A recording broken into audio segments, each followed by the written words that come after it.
So, we start off with a new section today, which is on the phenomenology of psychiatry. So, we have the first question, which is from NEET P 2025. A patient says that he follows the way birds fly whenever he is in an open place because God is giving him instructions through the birds. What is the diagnosis? A. Delusional perception. B. Visual hallucination. C. Delusional memory. D. Is sudden delusional idea. Now, out of all of this, the answer is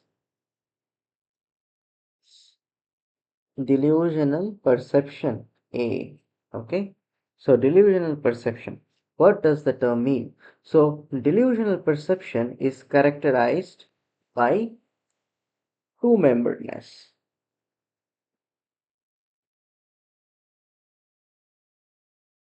Okay, there has to be two member. Now we have to look at what are the two members. So these are the two members. So there has to be a normal perception, which is object is real, and this real is real for everyone. Like for example, the birds over here, the birds are actually real. There are actually birds which I and you, everyone can see as well as the patient can see.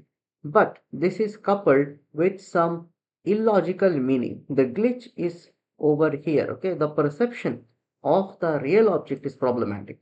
So God is giving me instructions. This is very much private. This is not present in evening. Okay. So the first member is present in everyone. Okay. The second member is where the problem goes. That's why it's double memberedness. This is what characterized is delusional perception. That means the perception is normal, which is the bird in this case, but the delusion attached to it is abnormal. So let's see what fish is talking about. So the delusional perception is the attribution of a new meaning. Okay.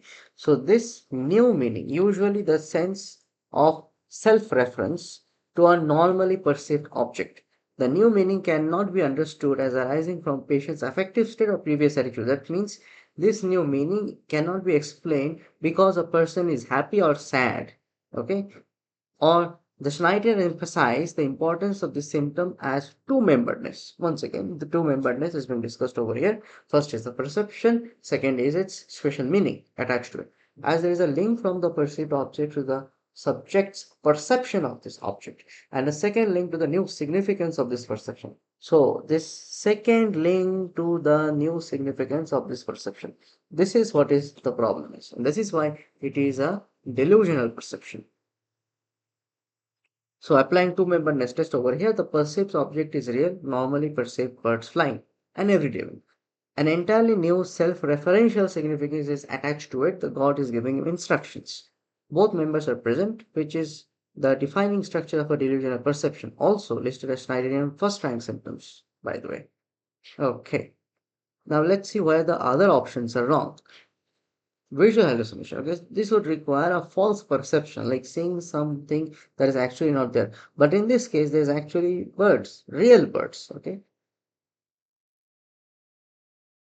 abnormality lies entirely in the meaning attached to the correct perception, not the perception itself. Okay, had there been the birds that are only visible to the patient, that had been visual hallucination as the answer. Now, delusional memory. So delusional memory is not one of the Schneider's first primary delusional experiences, but delusional memory means a memory which is itself a delusion, like a memory which never happened, but the patient thing has happened and the patient firmly believes in it. Like, for example, this patient, if he would have believed that in the childhood he have already communicated with God. Okay, so this communication with God, where he describes an event where maybe God called him on a stage, God gave him some bouquet or some gift. So this entire event is a delusion because this is a memory which doesn't exist, but the patient truly believes and firmly believes in it. Okay, so such kind of memory which doesn't actually exist in reality, but the patient firmly believes is to be true, that is what is called as delusional memory. Okay. Third is delusional idea. So this is basically the sudden delusional idea, also known as autochthonous idea. Okay. So which talks about a solid delusional idea appears fully formed in patient mind. This is something known as autonomous idea. So this is without any external event. Okay, so there is zero external triggers. This is popping out of nowhere. Okay, so in this case, if the birds were not there and patient suddenly out of nowhere started to believe that God has given him a special purpose or something on that line, that would have been a sudden delusional idea, or also what is called as autochthonous idea or autochthonous delusional idea. Okay, so to conclude, we can uh, get this kind of thought. Okay, this can help us in the exam. So is that an external perceptual trigger? No. If there is no, then it's sudden delusional idea, which is autochthonous delusional idea. If there is an external perceptual trigger, okay, then you ask the question, is the triggered object real or not? If it's not real, then it's of course visual hallucination. Okay.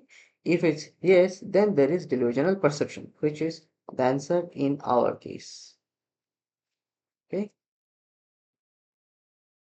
So always remember that delusional perception is characterized by dual memberedness or two memberedness. The first one is a normal one, the second one is a special meaning that the patient is attached because of the psychosis.